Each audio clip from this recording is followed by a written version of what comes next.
Assalamualaikum warahmatullahi wabarakatuh. Perkenalkan, nama saya Julio Ricardo Heriadi, NIM 08051282025049 dari jurusan Ilmu Kelautan angkatan 2020. Nah, pada kesempatan kali ini di sini saya selaku praktikan dari Praktikum Eksplorasi Sumber Daya Laut. Di sini saya akan menjelaskan mengenai pengolahan data pendugaan stok ikan. Nah, namun sebelum kita masuk ke Excel, di sini saya akan menjelaskan materi sedikit mengenai pendugaan stok ikan.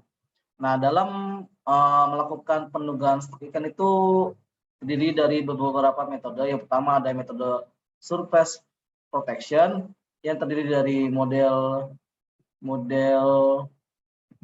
holistik, analitik, dan dinamis. Nah, untuk model holistik itu merupakan metode yang digunakan untuk melakukan pendugaan stok ikan yang menganggap stok ikan sebagai suatu biomasa yang homogen.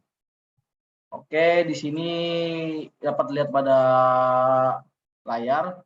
Di sini ada data Excel dari jenis data ikan dan data tangkapan pada tahun 2018. Di sini ada jenis alat tangkap yang terdiri dari kelompok jaring, pukat cincin pelagis kecil, dan bubu.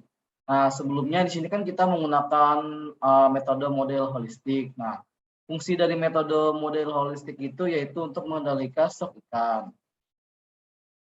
Oke, di sini datanya terdiri dari bulan April, Mei, Juni, Agustus, September, Oktober, November, Desember, dan total CT-nya atau catch.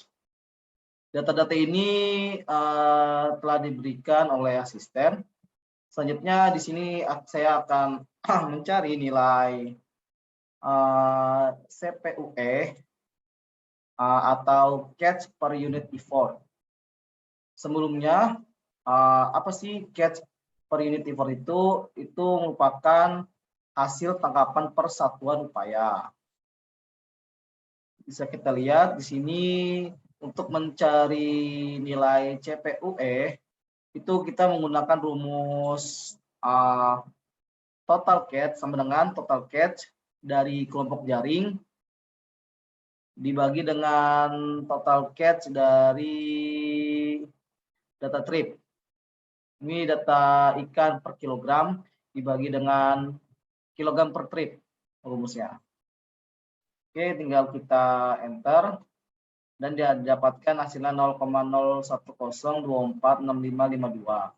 Selanjutnya untuk mempermudahnya yaitu kita tinggal mentariknya atau mendrag sampai ke kolom 20. Karena di sini kita hanya menggunakan 3 jenis alat tangkap, makanya di sini CPUE-nya hanya 3 saja. Selanjutnya di sini ada nilai standar, yang mana nilai standar itu nilainya tetap yaitu 0,09091196374952223. Oke, selanjutnya di sini ada FIP, yaitu FIP itu merupakan singkatan dari Fishing Power Index yang merupakan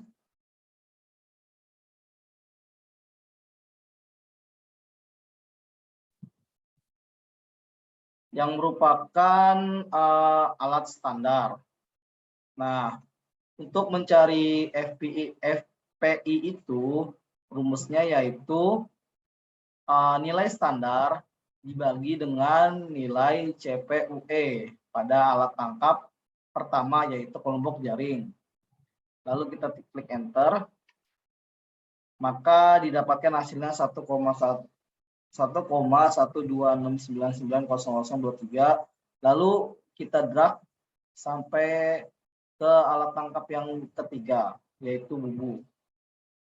Selanjutnya di sini ada bulan April.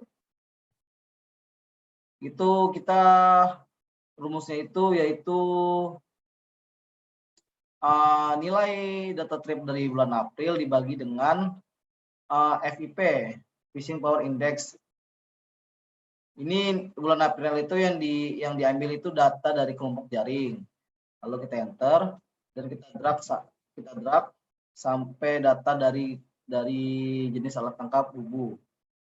Nah, Setelah didapatkan nilainya, lalu kita untuk bulan Mei, Juni, Agustus, dan seterusnya itu kita tinggal mendrag saja di sini seperti ini agar mempercepat pengolahan datanya.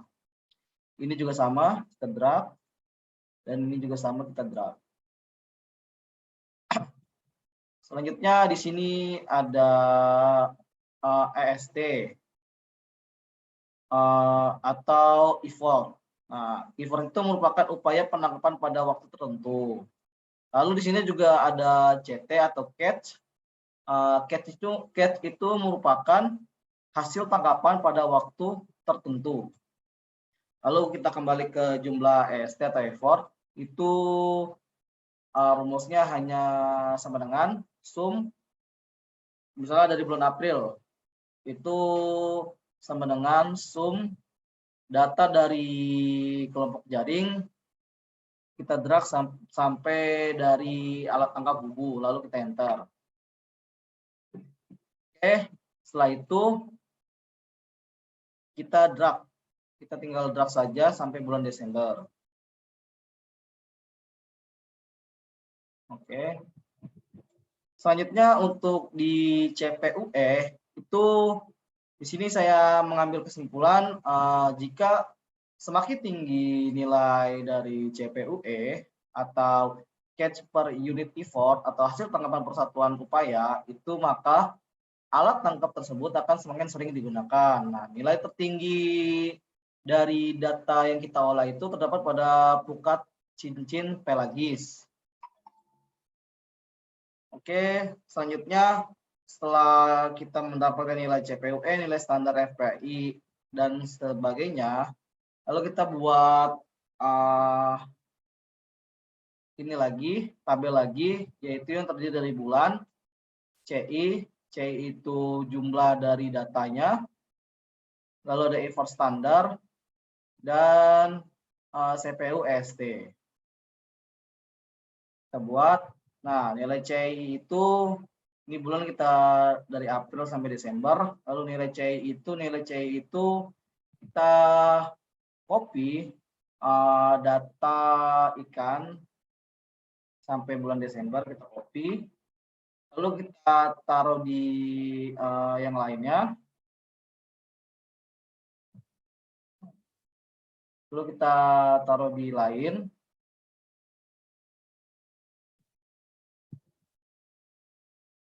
dan kita paste values. Oke.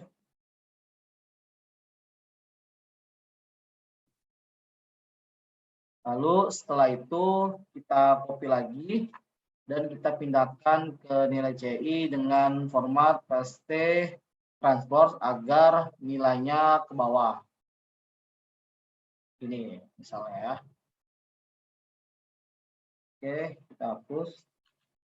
Nah, lakukan hal yang sama untuk EST, effort standar. Nah, untuk EST ini kita mengcopy nilai data trip sampai Desember, sama seperti yang tadi, nilai CI tadi kita copy, lalu kita paste di sembarang tempat dulu, kita pastenya itu paste values, lalu baru kita copy lagi, dan kita pastekan lagi ke tabel effort standar, dan di pastenya itu paste transpose.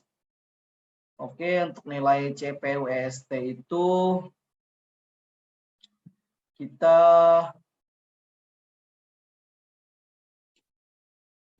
kita mencarinya itu dengan rumus sama dengan nilai dari CI dibagi dengan nilai effort standar.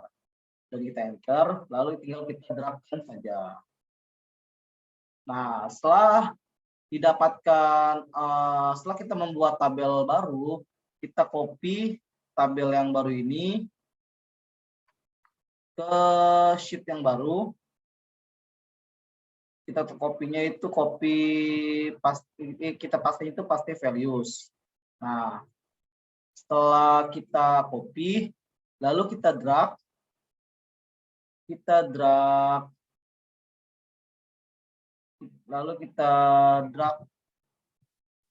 dari bulan sampai sini kita drag. Kalau kita pergi ke data, kita ke data analisis, lalu kita pilih regression.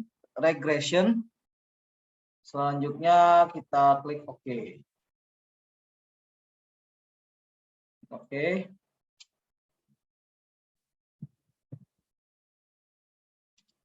Nah, jika sudah keluar, lalu kita masukkan nilai input Y. Nah, untuk input Y range-nya itu kita mendrag nilai CPU EST.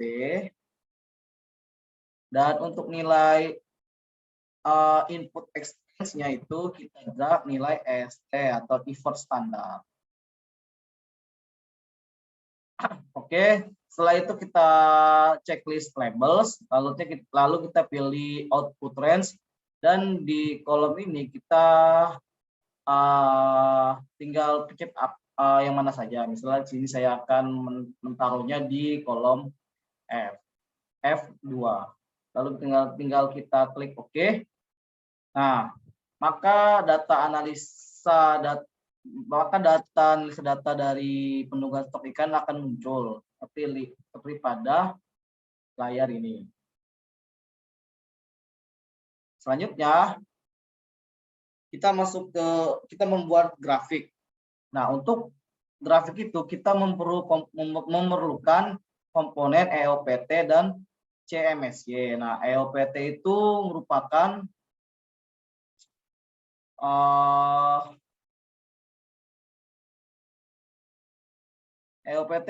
nilai hasil tangkapan optimum, dan MSY atau maksimum sustainable yield itu merupakan nilai maksimum estimasi penunggaan stok ikan. Oke, kita langsung saja kita kembali ke pembuatan ininya, grafiknya.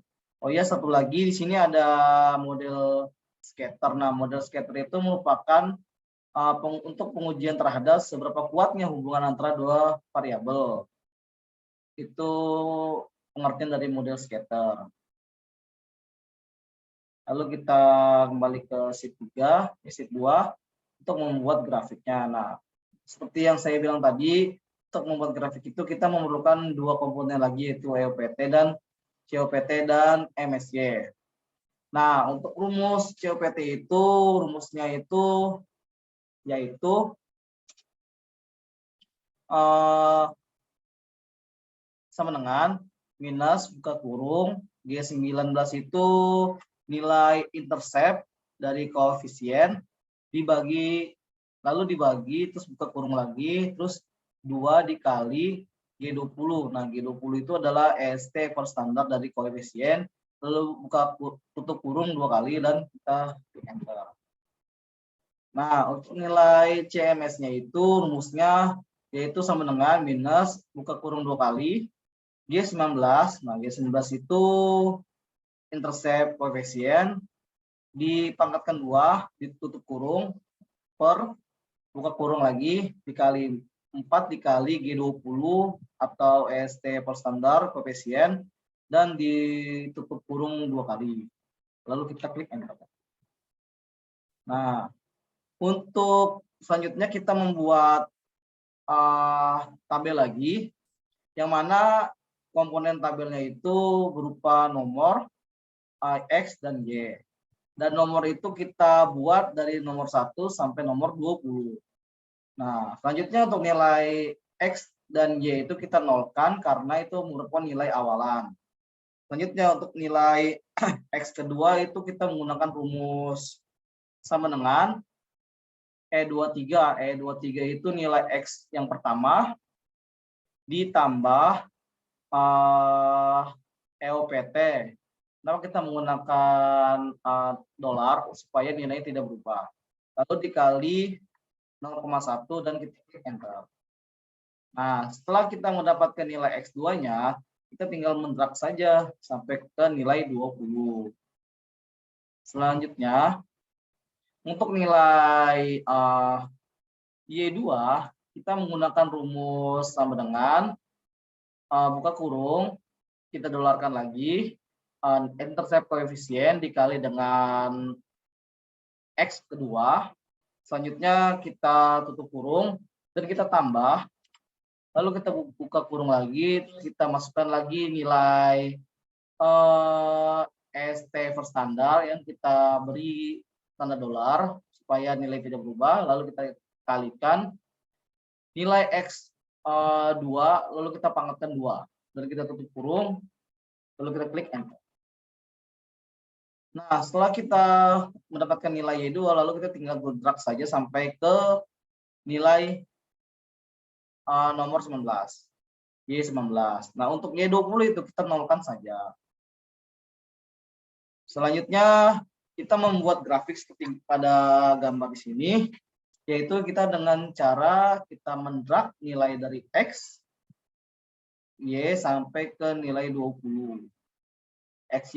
XY 20. Lalu kita pergi ke insert. Lalu kita pilih diagram scatter. Dan kita pilih nomor 2. Maka hasilnya seperti ini. Nah, untuk grafik ini tinggal kita variasikan saja. Seperti grafik yang telah saya buat. Maka hasilnya akan seperti grafik di layar sini. Baiklah, mungkin itu saja yang bisa saya jelaskan. Kurang lebihnya mohon maaf. Kepada Allah saya mohon ampun. Wassalamualaikum warahmatullahi wabarakatuh. Terima kasih.